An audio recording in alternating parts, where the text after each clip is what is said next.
Jana was 40, and after 16 years of marriage, she was returning to work. Her twin girls are now 14 years old, and with a full-time housekeeper, made possible by her husband's income, she decided to return to her profession. 6 weeks ago, she was hired by a new, up-and-coming company that was moving to larger, more luxurious offices. She was delighted with the new job.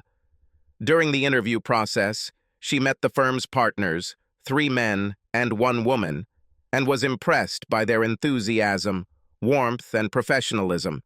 The partners were also impressed by her personality, credentials, professional demeanor, and what they considered to be a strong work ethic. Her immediate colleagues were 5 women, 3 of whom were married, each several years younger than her, and 2 of whom were recent college graduates. As the firm moved to new premises, their time was divided between running day-to-day business and packing paperwork for the move. Jana decided not to take family photos and personal belongings with her until they moved to a new office. Thus, her work colleagues learned about her and her family through conversations during lunches together and after a few after-work cocktail hours. Jane quickly made friends with her new colleagues, Nella, Meg, Alice, Susan, and Emily.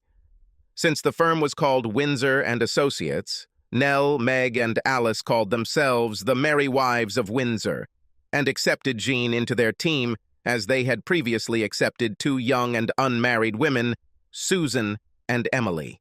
They learned that Jean was happily married to Philip, a partner in the architectural firm Skidmore, Owings, and Merrill, and were able to conclude that Philip had a high 6-figure income and that Jean's return to accounting was not due to financial necessity. After several drinks, they came to the conclusion that Jana simply adores her husband. That time Jana said with a smile, "I came to work in the Skidmore accounting department, where I worked with foreign accounts, recorded the repatriation of profits, and transferred currency for tax purposes. I had just graduated from college and had virtually no work experience.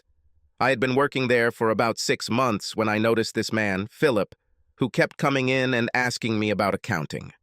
Her memories of these events and 3 glasses of wine caused a slight giggle. His questions were completely meaningless. It was obvious that he knew nothing about accounting. It was also obvious that he had a crush on me, but was also incredibly shy, too shy to ask me out.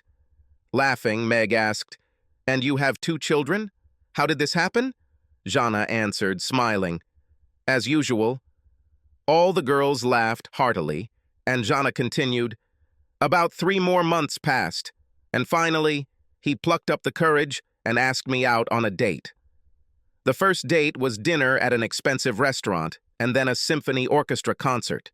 From the very beginning, I noticed that he was an impeccable gentleman, very poised. He opened doors and held a chair for me, which is something that men don't do anymore. Our first 2 dates ended with a gentle kiss on the cheek, and on the third, he reached out and, taking me by the chin, lifted my head and kissed me, so tender and long. Jana remembered this kiss and the feeling of safety and security that enveloped her with warmth. Of course, she felt excited. A great feeling touched her heart just like she felt when her father hugged her. The feeling that this man would never hurt her, would not disappoint her, and would give everything for her. Jana continued, "When the kiss ended, I slowly opened my eyes and clearly remembered what I thought. That's who I'll marry. Later, I reproached myself for thinking so stupidly about it only on the 3rd date, but that was one hell of a kiss." Her friends laughed even more when she talked about her life, her idyllic childhood, her upbringing in a liberal Catholic family, her dreams of a Prince Charming. She shared a joke that Philip came up with shortly before their wedding. Philip said that Catholic girls make the best wives because before marriage sex is a sin and after it is a sacrament. And what good Catholic girl wouldn't want to receive the sacrament 3 times a night? Jana and her friends burst into laughter. "Philip gave me so much. A wonderful feeling of being adored, and what I would call the romance of a fairy tale. He is very romantic. Even after so many years, she brings me flowers on a whim. And when she tells me that I'm beautiful, it's because she really believes it. And I gave him something in return. Confidence. When we met, He was so painfully shy. He said that after he won my heart, he felt invincible. He could do anything. This confidence greatly helped him in his career. Everyone always recognized his genius, but only noticed him after he gained that confidence. I am happy that I had such a positive impact on his life. From other conversations that they had among themselves, the girls were able to conclude that Philip was Jean's first and only lover. The younger girls believed it was due to generation and Catholic upbringing. The cheerful wives found this strange. Jean did not look depressed and was certainly not a moralizing fanatic.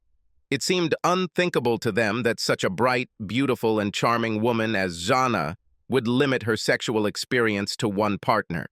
At one dinner with two young women, Susan, recently engaged, asked Jean, "You've been married for 16 years, and what do you think makes a successful marriage?" Jana replied, "Of course, love, but also trust and respect, but also the willingness to compromise." Emily interrupted, "Everyone says what a wonderful accountant you are and how valuable you are to the company. We all enjoy working with you. Everyone knows that you will become a partner, possibly within a year. Do you regret putting your career on hold to become a housewife and mother? Is this a compromise that you made to allow your husband's career to develop and yours to be interrupted? Did your husband give you the right to choose?" Jana replied, "It was completely my choice. When I told Philip about my decision to stay home after having my children, he said he would support any decision I made to return to work. I understand that this solution is not suitable for all or even most women. We are in a very privileged position. The opportunities we have are made possible by our incomes and our families. My father is a doctor, and Philippa is an architect. Both grew up in families with above-average incomes. We both graduated from college debt-free, and our families are always there for us if we need help. And Philip's career was already on the threshold when we decided to have children. I wouldn't call it a compromise. That's exactly what I wanted. And over time, I realized that I would rather be with my girls than go back to work. I am sure that many women think differently, and that is their right. I believe that a woman can have a career and at the same time be a good mother, and I will never criticize the choice of another woman." Jana continued, "By compromise, I mean a situation where there is a choice, and each of you has your own ideas. The best example was our honeymoon." Susan intervened. "He must have been good." "Oh, that's true," said Jana, and they all laughed in unison. "Philip is an architect, and his idea was to spend a honeymoon in Paris with its museums, art, Baroque architecture, and all this atmosphere of the late 19th century. I wanted to go to Hawaii. I was in Europe with my parents, and I really wanted to see Hawaii. So we made a compromise." "And where did you go?" The answer, to Hawaii, caused new, almost uncontrollable laughter. Jana continued, "It probably wasn't fair, but we were discussing this at my house one day, and I asked Philip to wait while I changed my clothes.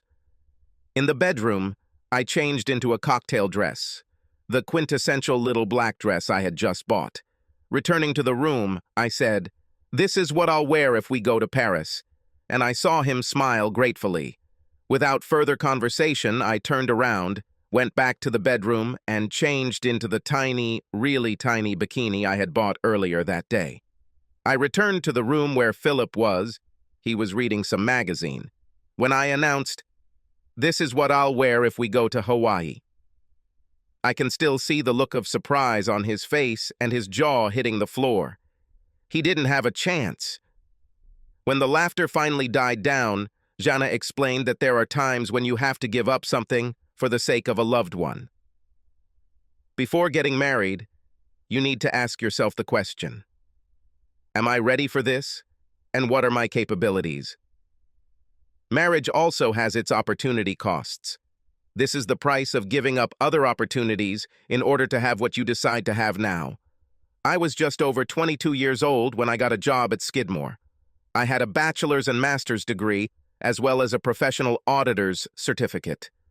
I had a good salary, independence, and other better options than in my student years. First of all, dating is a completely different world. A college date means going to the movies and having an inexpensive dinner. In the working world, men, even young men, are more established, have more money, and usually, but not always, more common sense. A date in the business world means tickets to a play or concert, dinner at expensive restaurants and nightclubs, and sometimes an invitation to a weekend in some exotic location. When I married Philip, I knew what I was giving up. I was beautiful, smart, and brought up in the cultural or, if you like, privileged environment of my parents. The best schools, dancing lessons, horse riding, good behavior, music. I knew that I was a suitable wife, in every sense of the word. But it turned out that in the eyes of more than one married man, I was also a suitable mistress. Before Philip, I had several dates with wonderful men. I was offered a weekend in Barbados, jewelry, an exclusive and luxuriously furnished apartment, and even a Mercedes car. These were my options, if I chose them. For me, marriage was not only a romantic adventure, but also a conscious, rational choice. And before making this decision, I thought a lot. Besides the fact that I was in love with Philip, I also valued his friendship and understood that if I made a mistake in marrying him without giving up other opportunities, it would destroy him. Whether you should get married or not largely depends on whether you are ready to take on such a commitment. In our marriage, there were not always rivers of milk and banks of jelly, but I can honestly say that, as in the Edith Piaf song, Je ne regrette rien, I do not regret anything. Emily replied, "It's wonderful that your life and marriage have been so rich. But have you ever felt like your life, or rather your talents, were, well, if not wasted, then underutilized because you were stuck at home? After all, you are so talented, so well educated. How can you feel the same level of achievement when you vacuum the carpet, cook a meal, or change diapers? I'm not criticizing, but I'm wondering how I could combine the responsibilities of a wife with my ambitions and desires." Jana replied, "This once again speaks of the financial advantages that we had.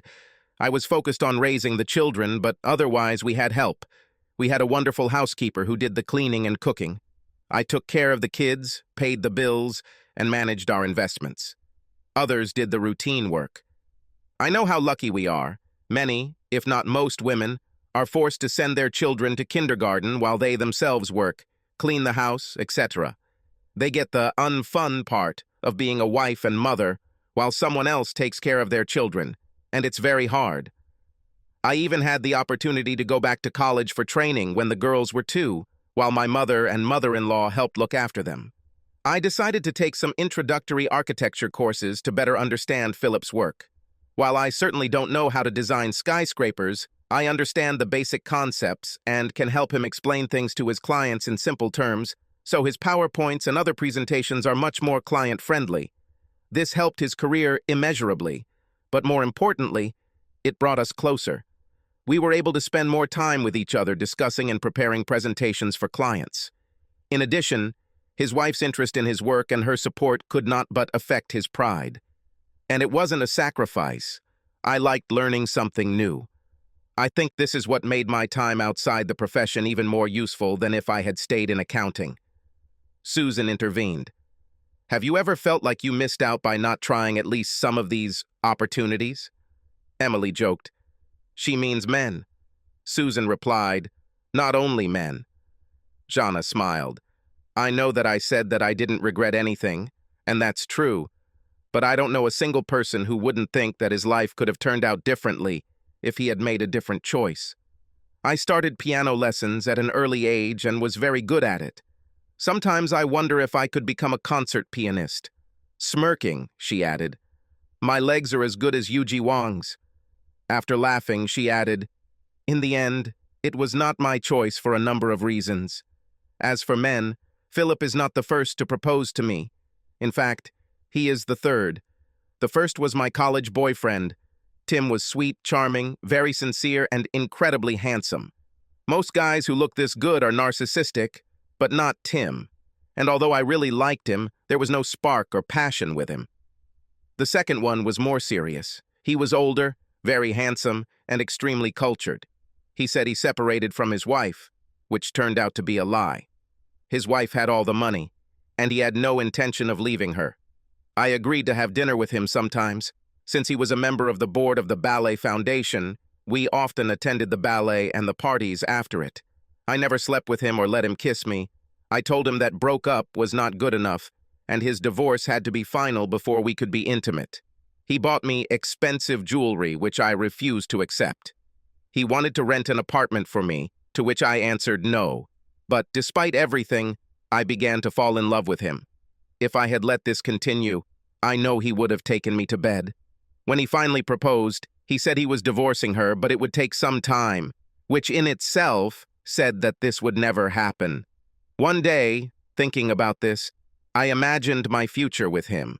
I imagined Christmas alone, in a luxurious apartment decorated with antiques, with expensive paintings on the walls, boxes of jewelry, closets filled with designer clothes. But alone, without children, without grandchildren, without distant relatives. He won't be there, of course. He will be with his family, and only then will he come to me. Unless, of course, he replaces me with a younger model. The price of this option turned out to be too high. There were others I dated. Most of them were very nice men. Several people who had more ego than brains, and one who loved himself much more than anyone else. Then I met Philip. With him, I immediately felt a spark and something that grew into a level of desire that surprised me. As we continued to date, I saw his confidence grow, and I realized that I was inspiring him to grow.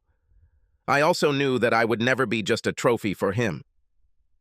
I don't believe in the idea of soulmates, or that there is only one person we are destined to be with.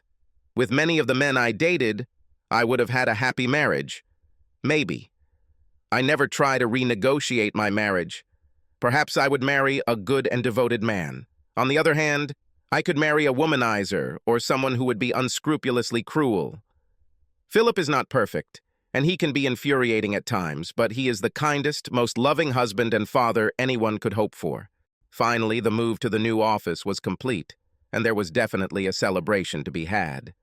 Before Jana joined the firm, and before the additional work responsibilities that came with the move, the merry wives and the two young women had thrown bachelorette parties several times, and everyone, including Jana, agreed that the celebration was long overdue. While preparing for the celebration, Nell thought about Jean's seemingly ordinary marriage and asked her, "Will your husband allow you to go to the bachelorette party?" Some husbands don't want to let their wives go anywhere without them. Alice told me that she and Frank had a fight when she wanted to go. She defended her position, and he agreed, but according to her, the relationship was very tense for some time. He still doesn't like it very much, but he's come to terms with the fact that she's coming. This is her choice. Zanna answered with a laugh, "Philip is my husband, lover, and best friend, but not my jailer. I told him that we were planning to spend the evening, and he told me how glad he was that I had such good friends at work, and that it was good for me to spend time with them. He trusts me completely. He knows he can do it." Everything was ready. They went to the Sans Souci Club, located directly next to the Le Méridien Hotel. The club was elegant and, in Nell's words, upscale. Dancing, drinks, limited menu, close to a four-star hotel with polite and very helpful staff. It was also very expensive, so men who went there were pre-screened for desirability. That Saturday, 6 women arrived together at 7 o'clock in the evening. Everyone was dressed smartly. Nell and Meg showed more cleavage than the others, but everyone looked very sexy. The head waiter, who had served the gay wives many times before, led them to a large booth.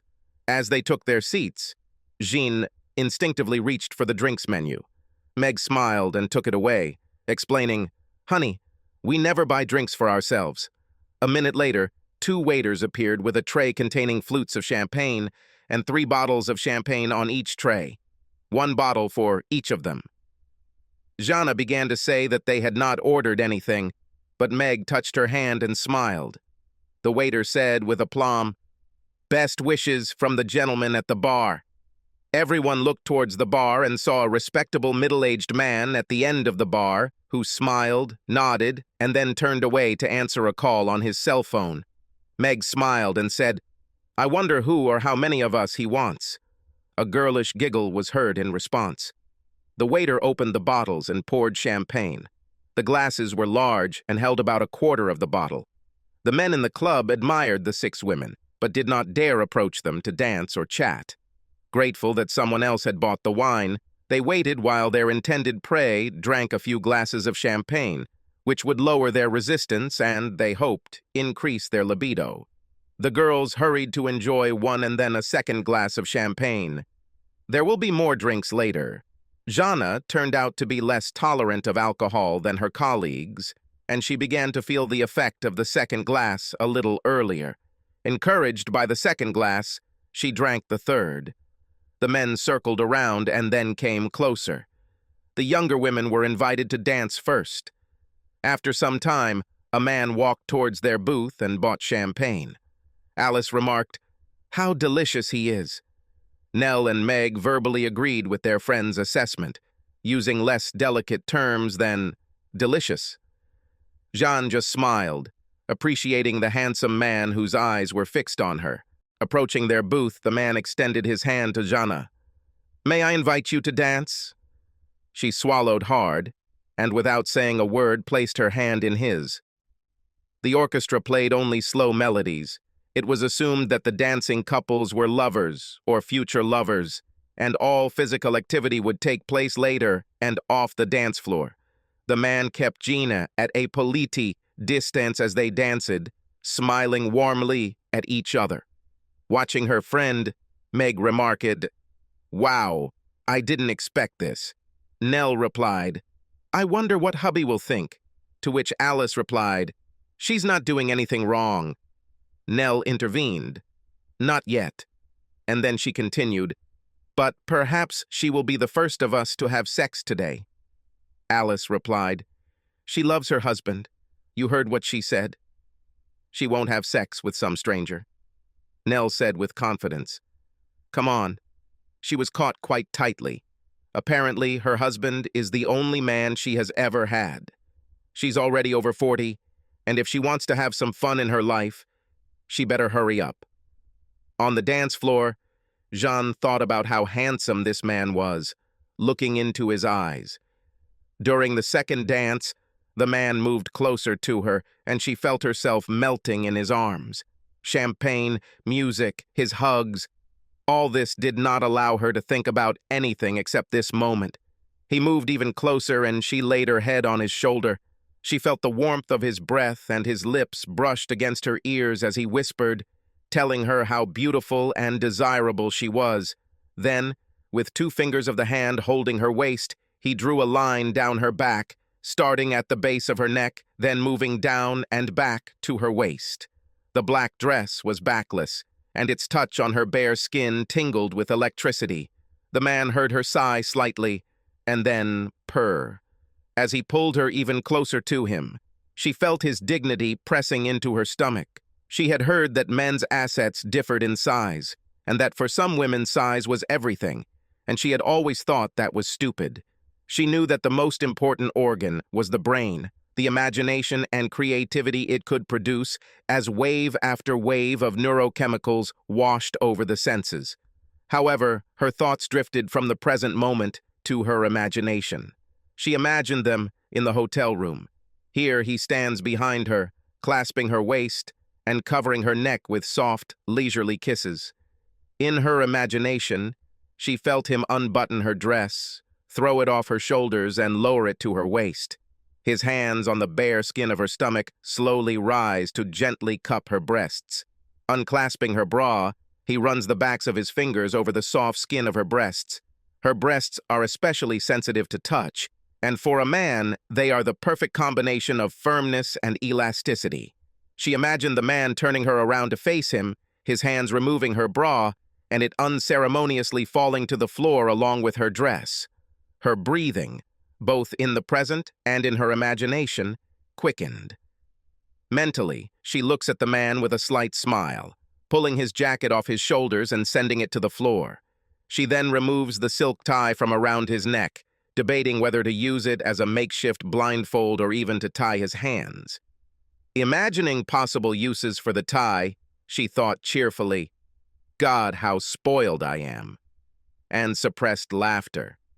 Still fantasizing, she undid the buttons on his shirt and looked into his face as their open mouths connected in a passionate kiss. Taking off her shoes and leaving only silk stockings, she unfastened his belt and trousers, lowering them to the floor. On her knees, she pulled down his boxers, enjoying the view. She imagined him saying her name over and over again, accompanied by the words, "Yes, oh God, yes." He then lifts her up and wraps her in his arms, gently laying her down on the bed. Taking off his shoes and remaining clothes, he joined her on the bed. Continuing her fantasy, he stopped, looked into her eyes and smiled. The final act of intimacy between them began with kisses on her neck, closed eyelids and face, kisses going down to her chest. She heard her moans as if they were here and now, and not just in her imagination. Then there was a pause as the kisses trailed down her thighs, giving her a moment's respite from the passion that threatened to overwhelm her senses. Her thoughts returned to the present, to the dance floor, and his embrace. Jana knew that now she would belong to him. She will give herself to him, and make her fantasy come true. At that moment, nothing else mattered. Nothing else existed. The other women watched her, entertaining their dance partners. Now the women were alone in their booth again when Alice spoke first. "Maybe we should intervene." "She's very drunk. I don't want her to do something she'll regret later." Nell replied, "She's already a big girl and can make her own decisions. Besides, she has the right to have fun. And let's face it, even when we're drunk, we know exactly what we're doing. None of us would have sex with someone we don't want.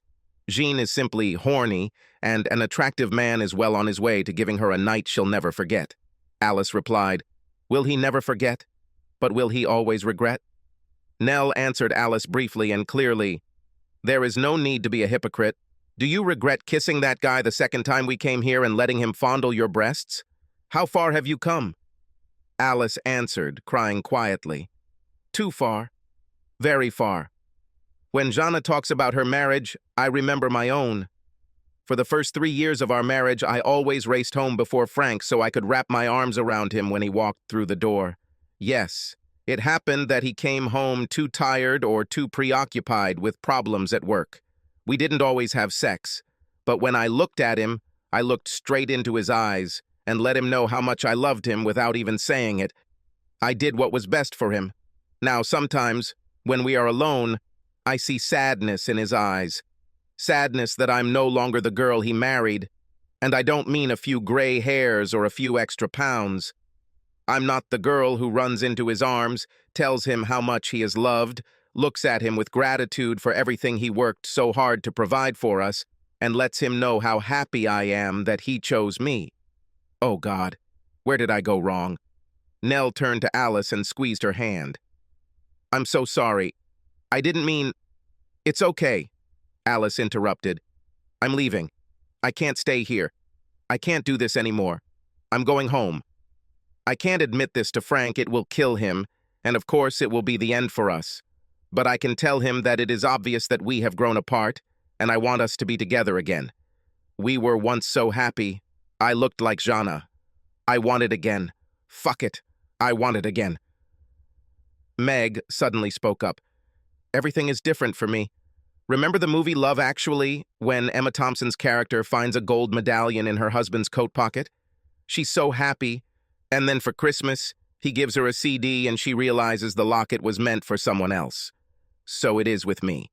I don't know if it was just flirting, an affair, or an affair, but the necklace George bought was not for me.